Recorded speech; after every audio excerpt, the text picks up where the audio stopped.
اگر آپ یا آپ کی فیملی میں سے کوئی بھی حج یا عمرہ پر جانے کا سوچ رہا ہے یا اپنی تیاری مکمل کر چکا ہے تو یہ ویڈیو ضرور دیکھیں۔ یہ ایک ایسی ویڈیو ہے جو سفر پر روانہ ہونے سے پہلے دیکھنا ضروری ہے۔ 20 دن میں وہاں پہ رہی جیل میں۔ ایسی مشکل اللہ میں کسی کو بھی نہ ڈالے۔ ہم تو سکتے میں آگے، جیسے پتہ نہیں کیا پہاڑ گر گیا ہمارے اوپر۔ ہم کہتے ہیں ہمارے پاس ہم نے کچھ نہیں کیا۔ آفس میں بٹھائے رکھا اور زنجیر مجھے پہنا دی، سارا دن گزر گیا۔ السلام علیکم ویورز، امید کرتے ہیں کہ آپ ٹھیک ٹھاک ہوں گے۔ یہ ایک ایسی کہانی ہے جو کہ حیران کن ہے، جیسے کہ فرحان اکرم اور ہارون علی جو کہ لاہور سے تعلق رکھتے ہیں 23 دسمبر 2024 کو اپنے خاندان کے ساتھ عمرہ کے لیے سعودی عربیہ روانہ ہوئے۔ یہ لوگ جدہ ایئرپورٹ اترے، اپنا سامان اٹھایا اور مکہ مکرمہ کے لیے نکل گئے۔ یہ لوگ اپنا زیادہ ٹائم حرم شریف میں عبادت کرتے ہوئے گزارتے تھے، مگر پھر 30 دن ان کے ساتھ وہ ہوا جو انہوں نے اپنے سپنے میں بھی نہیں سوچا ہوگا۔ جب ریحان اکرم حرم شریف سے ہوٹل واپس آئی تو ہوٹل سے باہر پولیس فرحانہ کا انتظار کر رہی تھی۔ جیسے ہی وہ پہنچی، پولیس نے اس کو گرفتار کر لیا اور اس کو بتایا کہ ایئرپورٹ پر آپ کے نام سے ایک بیگ ریسیو ہوا ہے جس میں سے منشیات برآمد ہوئی ہیں۔ یاد رہے، سعودی عربیہ میں منشیات سمگلنگ کی سزا صرف اور صرف موت ہے۔ سعودی گورنمنٹ مقدمات کو بہت تیزی سے ہینڈل کرتی ہے اور جیسے ہی ان کو ملزم کا پتہ چلتا ہے اس کو عوام کے سامنے یا تو پھانسی دی جاتی ہے یا اس کا سر جسم سے علیحدہ کر دیا جاتا ہے۔ لیکن فرحانہ کے ساتھ صرف یہی نہیں ہوا بلکہ اس کے پورے خاندان کو بھی گرفتار کر لیا گیا۔ جب انویسٹیگیشن شروع ہوئی تو فرحانہ کی فیملی کے پاؤں کے نیچے سے جیسے زمین ہی نکل گئی ہو۔ پولیس نے ایک بیگ ان کے سامنے رکھا جس پہ ان کے نام کا ٹیگ لگا ہوا تھا اور ان سے پوچھا کیا یہ بیگ آپ کا ہے؟ فرحانہ نے دیکھتے ہی انکار کر دیا کہ یہ بیگ ہمارا نہیں ہے۔ فرحانہ نے کہا ہم نے صرف 6 بیگز بک کروائے تھے اور جدہ ایئرپورٹ سے ہم نے اپنے 6 کے 6 بیگ ریسیو کر لیے تھے، ہمارا کوئی 7واں بیگ نہیں تھا۔ پھر فرحانہ سے پوچھا گیا کہ اس ڈرگس والے بیگ پہ آپ کے نام کا ٹیگ کیوں لگا ہوا ہے؟ فرحانہ تو کچھ دیر کے لیے چپ ہو گئی اور سوچ کر بولی کہ جب میں نے جدہ ایئرپورٹ سے اپنے بیگز لیے تھے تو ایک بیگ پر میرا ٹیگ نہیں تھا، میں نے اپنا بیگ پہچان کر اٹھا لیا تھا اور اسے اپنے ساتھ مکہ لے آئی تھی۔ سعودی عربیہ کی پولیس نے جب تحقیق کی تو تحقیق میں فرحانہ کے بیان کی تصدیق ہو گئی۔ CCTV فوٹیج نے ثابت کیا کہ فرحانہ کے ساتھ واقعی 6 بیگ تھے۔ ایئر لائن کی بکنگ ڈیٹیلز بھی میچ کر گئی اور پتہ چلا کہ فیملی کے بیگز پر بکنگ سٹیکرز بھی لگے ہوئے تھے۔ شکر ہے کیمروں نے دھوکہ نہیں دیا اور ثابت ہو گیا کہ فرحانہ نے ڈرگس والے بیگ کی طرف دیکھا بھی نہیں۔ ایسا لگتا ہے جیسے فرحانہ کی جیل میں کی ہوئی دعائیں کام کر گئیں۔ لیکن پھر کیا ہوا کہ جدہ ایئرپورٹ کی فوٹیج نے اس کیس کو مزید پیچیدہ کر دیا۔ اگر اس سٹوری کو سننے کے لیے آپ کی کیوریوسٹی بڑھ رہی ہے تو ایک کام کیجیے، ہمارے چینل پہ جائیے اور اس کو سبسکرائب کیجیے، آپ کو مزید اس طرح کی ویڈیوز دیکھنے کو ملیں گی۔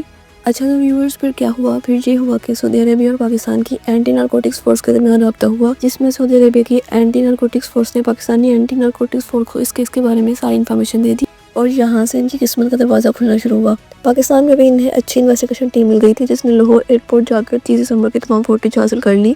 خوش قسمتی سے اس دن ایئرپورٹ کے تمام کیمراز کام کر رہے تھے اور ان کو ریحانہ، اس کے خاندان اور اس کے بیگز کے تمام ریکارڈ وصول ہو چکے تھے۔ لاہور ایئرپورٹ فوٹیج سے ثابت ہوا کہ خاتون سچ کہہ رہی ہے، ان کے پاس واقعی 6 بیگ تھے اور انہوں نے کوئی منشیات والا بیگ بک نہیں کروایا تھا، نہ ہی ایئر لائن نے کوئی ایسا بیگ بک کیا تھا۔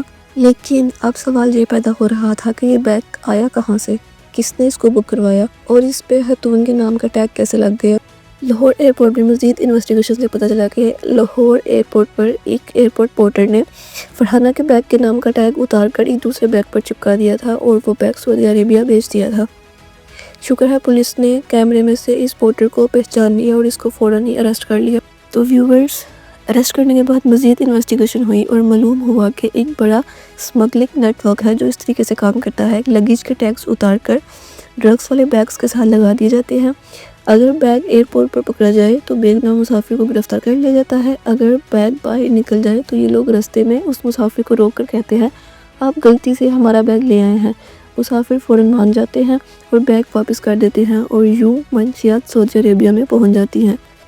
پاکستانی اور سعودی اتھارٹیز نے مل کر مزید تحقیقات کی جس سے 9 سمگلرز اریسٹ کیے گئے اور انہوں نے اپنا جرم بھی اقرار کر لیا۔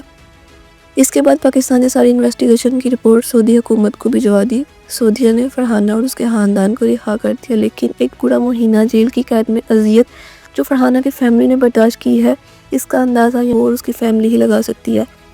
سوچیے اگر یہ ثبوت نہ ملے ہوتے تو اگر ایک بھی جدہ کا CCTV کیمرہ خراب ہوتا یا لاہور ایئرپورٹ کی فوٹیج ڈیلیٹ ہو جاتی، اگر آفیشل ثبوت کو اگنور کر دیتے تو فرحانہ کا کیا بنتا، اس کی اور اس کی فیملی کی زندگی ہمیشہ کے لیے برباد ہو جاتی نا۔ یہ صرف ایک کہانی نہیں ہے، ایسے لاکھوں بے گناہ مسافر روزانہ ان کیسز کا نشانہ بنتے ہیں۔ اس میں سب سے زیادہ دکھ کی بات بلا کیا ہے؟ بدقسمتی کی بات ہے ہمارے لیے کہ ہم لوگ حج اور عمرہ کے سفر کو بھی سمگلنگ کے لیے استعمال کرتے ہیں۔ غریب لوگوں کو فری عمرہ اور حج کا لالچ دے کر ان کے بیگز میں ہیروئن چھپا دی جاتی ہے۔ کتنے ہی ایسے پاکستانی ہیں جو سعودی عربیہ، یو اے ای اور ایران کی جیلوں میں سزائے موت کا سامنا کر رہے ہیں صرف اسی وجہ سے۔ یہ ایک ریل سٹوری ہے جو حج اور عمرہ کرنے والے مسافر کے لیے بڑا سبق ہے۔ یاد رہے عمرہ پر جانے سے پہلے ایئرپورٹ پر اپنا لگیج پر نظر رکھیں اور اپنے لگیج کے ٹیگز ڈبل چیک کریں۔ اگر ایئرپورٹ پر کوئی شخص آپ کے بیگ کا ٹیگ بدلنے کی کوشش کرے تو فوراً رپورٹ کریں۔